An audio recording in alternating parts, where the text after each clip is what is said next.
Episode 27, The Cost of Waiting.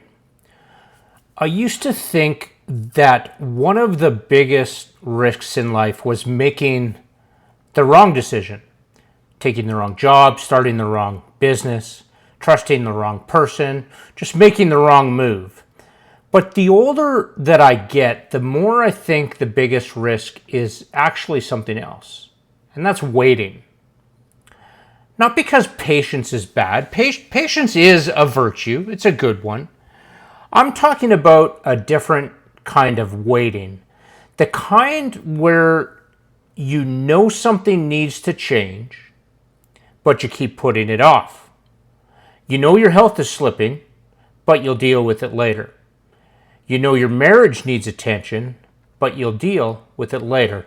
You know you're drinking more than you should, but you'll deal with it later.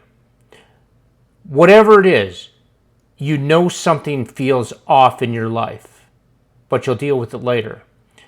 And because we are being honest, most men don't stay stuck because they make terrible decisions. Most men stay stuck because they postpone the obvious ones. That's what drift is. Not one catastrophic mistake, 1,000 small delays. One more week, one more month, one more year. I'll do it next time. I'll get it tomorrow. And the scary thing about drift is that it just feels normal. Life still works. The bills still get paid. You still show up. You still function. Nothing falls apart immediately, which is exactly why it's so dangerous, because drift steals slowly. So slowly that you don't notice what's being taken from you.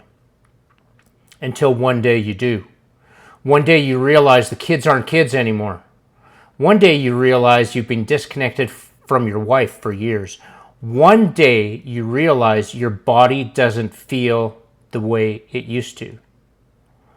One day you realize you've spent years carrying something that you've never addressed. And then the question becomes, how did I get here? Brother, I'm just going to let you know, you don't get there overnight. You drifted there. And I know this because I've lived it. Looking back now, there were things in my life that I knew needed attention long before I addressed them. Patterns, habits, ways of thinking, things I convinced myself I'd deal with later. And if there's one thing life has taught me, it's that a later arrives faster than you think. Aiden's death taught me that. Not because it created the drift, because it exposed it. It forced me to look honestly at places in my life I had been postponing for years. And one of the hardest truths I had to face was this: the cost of staying stuck is almost never paid today. It's paid later.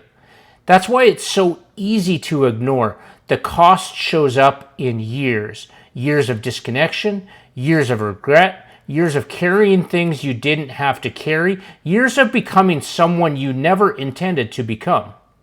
And here's the part that really gets me. Most men can tell you exactly what something costs. The truck, the mortgage, the vacation, the renovation, but very few men ever stop to calculate the cost of staying where they are. What's it costing you to keep avoiding that conversation? What's it costing you to keep numbing out every night? What's it costing you to keep believing the same story about yourself? What's it costing you to stay isolated? What's it costing you to keep waiting? Because waiting isn't free. Every decision has a cost.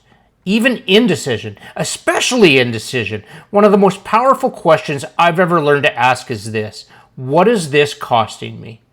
And I'm not talking about financially, spiritually, emotionally, relationally, physically. What is it costing me? Because once you see the cost clearly, it's much harder to keep pretending that there isn't one.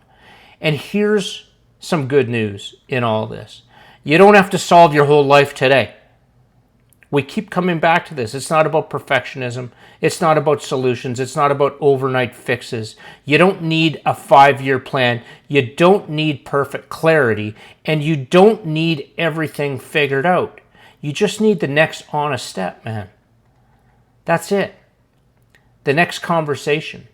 The next decision. The next act of courage. The next act of obedience. I call it 30 seconds of courage.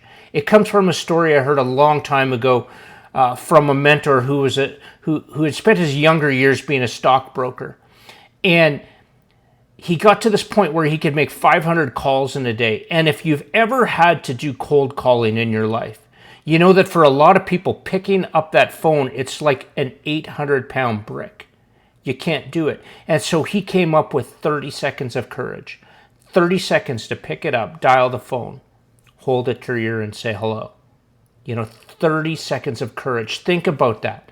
The next time you're thinking about that conversation or that decision or that act of courage or that act of obedience or making a different decision when you're faced with a choice and you know there's a better way to go, but you've always gone the other way, 30 seconds of courage is all that it takes to start something fresh. Because your future isn't all built at once. It's built one decision at a time, one step at a time, one day at a time. And dude, the truth is that most men already know what their next step is. They've known for a while. They're just waiting for certainty, waiting for confidence, waiting for motivation, waiting for the perfect time. But the perfect time rarely arrives. The next step is usually available long before you feel ready. Taking the next step before you feel ready, using that 30 seconds of courage, that's how you attack it. That's how you get over on it. Scripture says, today, if you hear his voice, do not harden your hearts. Hebrews 3:15. Today, not next year, not when life calms down, not when you finally feel ready, but today. Because God speaks in the present, and the life you're hoping for is built the same way, in the present. Brother, you can't build your life tomorrow, you can't build your life yesterday. You can only build your life in the present. So what have you been putting off? What conversation, what decision, what truth, what next step? What is it costing you to keep waiting, man? Because maybe the breakthrough that you've been praying for isn't waiting somewhere in the future. Maybe it's hiding on the other side of the step you already know you need to take. So listen, if somewhere in this episode you realize you've been postponing something you already know needs attention, head over to resurrectionkings.com. The podcast, the Real Fight Field Guide, the Severn app, and the Coaching Path are all there. Because drift is expensive, and the cost is almost always paid in years. And we're just getting started.